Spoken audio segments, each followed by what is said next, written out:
Well, Liverpool 1, Manchester United 2, and the Red Devils have won at Anfield for the first time since Wayne Rooney's winner in January 2016, alongside the former Liverpool defender Stevie Nicol. You okay to do 20 minutes from this, Stevie?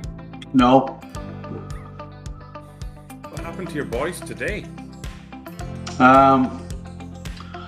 I think the nicest thing I can say is they were awful. From the first minute to the last.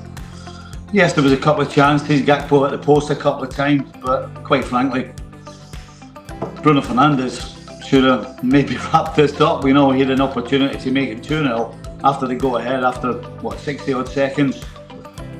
So just a completely and utterly frustrating day, horrible performance, and you have to give credit to United.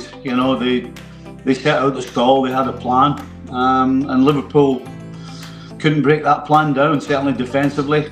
And then on the break, as I said, particularly in the first half, United looked dangerous every time they went forward. So, yeah, horrible afternoon for Liverpool. And right now, Liverpool are carrying too many passengers, and you can't win the Premier League carrying players, and you certainly can't win the Premier League if you don't beat average teams at home when you should.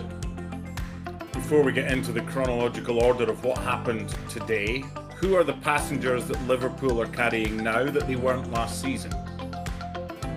Well, it depends on what level of passenger we're talking about here. We're talking about, Kerkez at left back looks scared. Everything he does is negative. Every time he gets the ball, he goes backwards. Every time somebody runs at him, he looks petrified. And then, unfortunately, right now, Mo Salah isn't contributing anything towards Liverpool. On top of that, the majority of the side are struggling for form individually. And as a unit, this Liverpool side just don't play as a unit. And that's not just today. They have not played as a team all season. And today was just another level of just a hodgepodge, to be honest. The fact that they nearly got something out of the game was down to individual ability, individual pieces of brilliance. Certainly nothing to do with teamwork, because right now there are no connections anywhere. And I mean at the back, at the middle and up front. There are no connections with this side at all. This isn't something new. This season's been spoken about on ESPN FC, here on ESPN FC Live, whether it's you or others talking about the Liverpool defence. So it's not something new, but last season there might have been the same errors, maybe not as many of them, but Liverpool were scoring more goals at the other end and getting themselves out of trouble and winning the league and being deserved winners. The first defensive mistake occurred inside the first minute. Virgil van Dijk goes for a header, clears out his own man, and Alexis McAllister leaves him on the deck. He also clears out Brian Mbeumo, but Mbeumo gets up.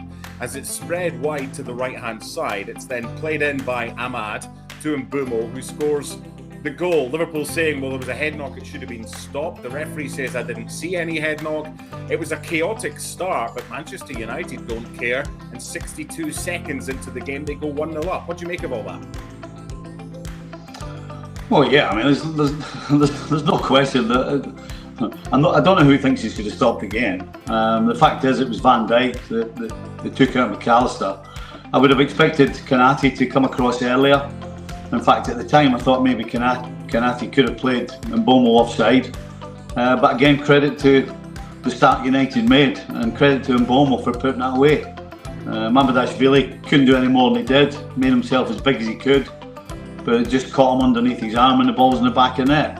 But you know what, you've still got 89 minutes, and you're at home, and you're playing against a side that are going to give you chances. They're going to sit tight and they're going to try and defend for their life. And that's what United did, and it's up to Liverpool to break that down and to break United down, and they had no answers to it. Gakpo was the only one that had any sort of answer, coming in off the right hand side on a couple of occasions and hitting the post twice, but other than that, no. Again, go back to the no connections, no little 1-2s, no pieces of play. No more than 2 passes. I mean, again, I don't remember Liverpool stringing a series of passes together. and that gives the defence, and today it was United, an opportunity to be big and strong and fight for their lives, and that's what they did. And again, you got to give them credit. You know, when Gakpo makes it 1-1 with still a good bit of time to go, you're thinking, okay, there's only one winner here, but Harry Maguire, as he's done, not for the first time this season, gets a header in the other end of the field, and United are 2-1 up, and again they're in a position to defend for their lives and defend the 3 points, which they did. They got bodies in front of shots, they made challenges, and second balls, and that was the one thing that really frustrated me throughout this game, was that Manchester United won almost every single second ball. You know, we can talk about tactics and we can talk about ability and formations, but there are basics of the game, and that is the first challenge and the second ball. And regardless of whether it's 1950, 60 or 2025, those principles are always the same and will never change.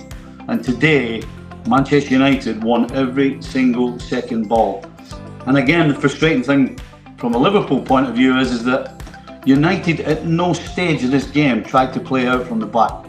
Every single ball Lamin's had was the long one. And so Liverpool should have been flooding the middle of the park. And if the players don't realise it on the field, then the manager should on the side. Flood the park for the second ball, but that didn't happen. It's been a while since I saw you like this. Well, annoying, isn't it? Listen, it's hard when it's your team, but at the end of the day, you have to try and you have to try and be fair. And I think how I've described it is how it was. You know, United defended for their lives when they had to, made a great start, and in the first half should have been a couple ahead. I mean, that's just a fact. I don't care what colour of glasses you've got on. Manchester United should have been 2 up at half time. So the fact that the second half turned out the way it did was down to A, Man United defending well, and B, Liverpool's ineptitude in the final third.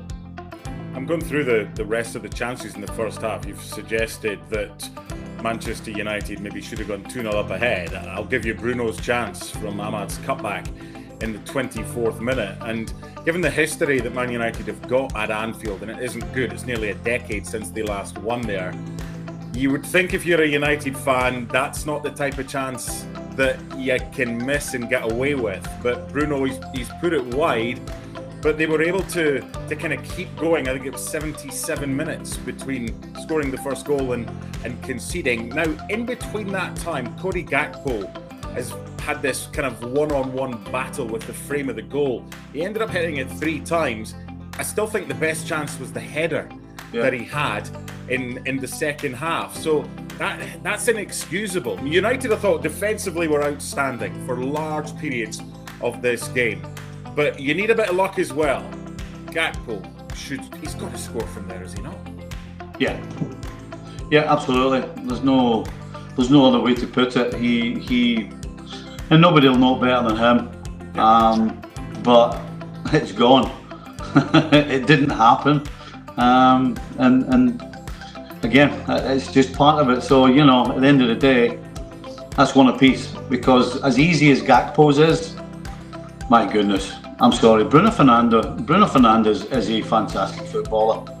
And in my opinion, the opportunity he had half the goal to hit at. He had nobody in front of him and should have scored. I mean, it's not on the eye as easy as Gakpo's header, but for a player of Bruno's quality, he should have scored. But yeah, you're right, Gakpo has to score. But even so, even had it been 2-2, you know, I don't know whether, if you look at Liverpool, you should be more frustrated, disappointed, angry, whatever it may be, because, you know, what Liverpool are producing on the field right now isn't good enough. It's certainly not good enough to win the league, but right now it's not good enough to beat anybody. That's 4 defeats in the trot. I want to spend a fair bit of time talking about Manchester United. I know you don't want to, but we will shortly. But Mohamed Salah, what was it, 65th minute according to the notes, he's at the back post, and it's like he's either rushed it or he's I don't know what he's done. He's first His first touch, yeah, but last season that ends up in the back of the net. What's happened? Well, his first touch is horrible. His first touch puts the ball towards the right-hand side. Mo Salah is all left. He's all left. If you can get on his left, things happen. When it goes towards the middle and to the right, then you're not sure what you're going to get. And the fact that his first touch goes towards the right, he still tries to hit it with his left, which is why in the end he skews it so horribly wide. So yeah, no, he's not confident, clearly. His first touch was poor. He doesn't sort his feet out to even be able to attempt properly with his left. But again, he doesn't try and sort his feet out. He just tries to manoeuvre around it and makes a complete hash of it. But in the 72nd minute, Isak goes off, didn't do that much today, had a chance in the first half after 35 minutes and didn't score, and then the flag went up after that. So he gets replaced by Chiesa in the 72nd minute. 78th minute, Florian Wirtz, who also came on for Connor Bradley after the hour, found Chiesa. He's kind of driven the cross-come shot across the face, and onside is Cody Gakpo. So finally he gets his goal. There's 12 minutes remaining. You're thinking if there's going to be a winner, it's going to be Liverpool.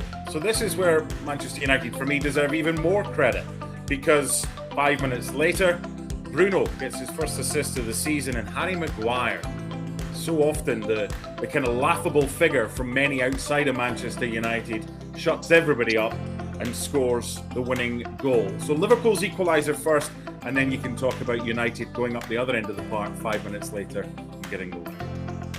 Well, the equaliser comes from Wirtz, who, when he came on, actually was lively. Yeah. You know, the game had kind of opened up somewhat, and so that gave him some space.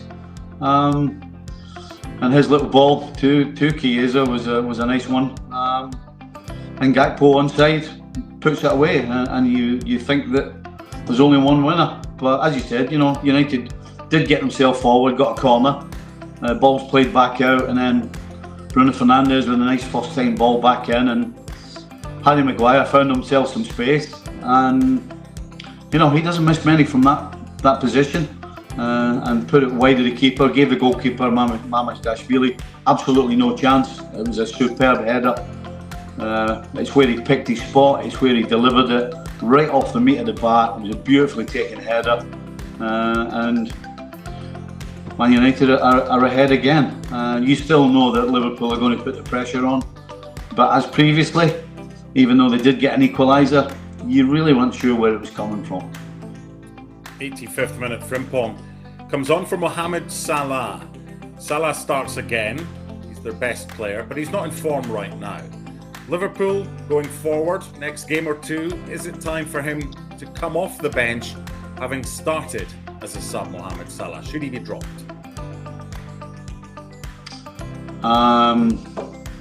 Not yet.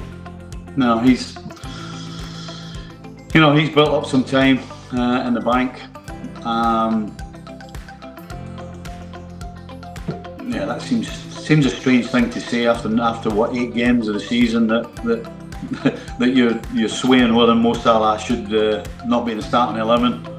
I think we're getting close though. I said the same thing about Wirtz. You know, whilst they were winning at the start of the season, although they weren't playing well and he wasn't playing well, that kind of gave him some more time for Slot to be able to start him. I think we're kind of in the same position with Mo Salah now. He's coming to the end of that little time frame where he's got a little leeway. So then it's a big decision for Arne Slot, and he has some big decisions to make, because this Liverpool side right now is not cohesive as a unit whatsoever. And when I say that, I'm talking about every single facet of any football team: a defence, a midfield, and a forward line. There is nothing in those 3 areas that are together, that are playing together, playing as a unit. It seems a lot of it's off the cuff. They don't look as though they trust each other, which kind of takes me back to Kerkez. You know, a lot of the time, I think they're delaying just giving him the ball because they're not quite sure what he's going to do with it. So Yeah, Liverpool are in a tough spot right now. They're in a bad way. Arne Slot has got a lot of work on his hands. He's lucky he's got ability to work with, but his job is to put that ability that he has on the field together in such a way that it comes together and plays as a unit and as a team. And that right now is his job. And it's a challenge, and he's had different types of challenges, mainly positive ones since he came in. I remember being in Pittsburgh for his first game against Betis last summer, and pretty much everything went right for him, and I thought Liverpool and Arne Slot were brilliant last year. Is this the biggest call he's had to make then, whether or not Mohamed Salah stays in the team? Yeah, the biggest call since Verts. It's bigger than that, Stevie. It's the biggest goal since Verts, yeah, and it is. It's a bigger call than that. This is your best player, Liverpool. This is your player of the year last year. This is the untouchable, undroppable Mohamed Salah. It's bigger than Verts. Well, nobody's untouchable. I mean, that's the reality of football, and everybody at some stage gets into a position where either you're out of form, either you're physically not there. There are so many things that players have to battle through, and both Arne Slot and Mohamed Salah haven't had to battle through anything much really so far. Certainly Slot in terms of coaching and picking a team, really it's only been this season where he's had some decisions. The first one was Verts, the first one was how long do you give him? Now, as you say, your supposed best player has reached that stage as well. So yeah, it's a huge call, but it's a call that has to be made. And you know, you can't cater to one player. Arne Slot, regardless of the name on the jersey, has to put a team on the field that is going to compete and be as one. And if that means Mo Salah or anybody else doesn't start, then that's where it has to be. And that decision solely is down to Arne Slot. It's a brilliant win for Manchester United. It's their fourth in the Premier League this season, the same number as Chelsea and the same number as Spurs. Now, all week on ESPN FC Live and on your show as well, when we've been looking ahead and previewing this game, it has been mentioned it would be so typical of Manchester United. We've gone to Anfield before when no one expected anything of them, and they had a 0-0 draw in a horrible game a couple of years ago. But it wouldn't be a surprise if they did something, and they have done something. How frustrating is it as a Manchester United supporter, or must it be, for them to lose at home to some teams that they should be beating, then get thumped at Brentford, beat Sunderland, and then go and win at Liverpool? It's this inconsistency of performance and result that we've seen for 4, 5, 6 years for United. They seem to be better against better sides. Well, certainly today's not a day that anybody connected with Man United will be frustrated about. Today is a day of joy.